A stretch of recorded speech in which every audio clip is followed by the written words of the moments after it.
విశ్వాసం మూలముగా జీవించాలి. మనము విశ్వాసం మూలముగా రక్షణ పొందుతూ ఉన్నాము. విశ్వాసం మూలముగా స్వస్థతను పొందుతున్నాము. ప్రార్థన చేయువాడు విశ్వాసముతో ప్రార్థన చేయాలి. అనుదినము మనము విశ్వాసం మూలముగా జీవించవలసిన అవసరత ఉన్నది. మనము విశ్వాసము లేకుండా దేవునితో నడవలేము. దేవుని దగ్గర నుంచి మనమేమి కూడా పొందుకొనలేము. సహజంగా విశ్వాసానికి ఉదాహరణలు మనం చూద్దాం.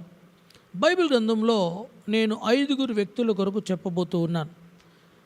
సహజంగా చాలామందికి విశ్వాసము అంటే తెలుసు, కానీ చాలామంది అది మనసులో కలిగి ఉండేది అనుకుంటారు, కానీ అది హృదయంలో కలిగి ఉండవలసింది.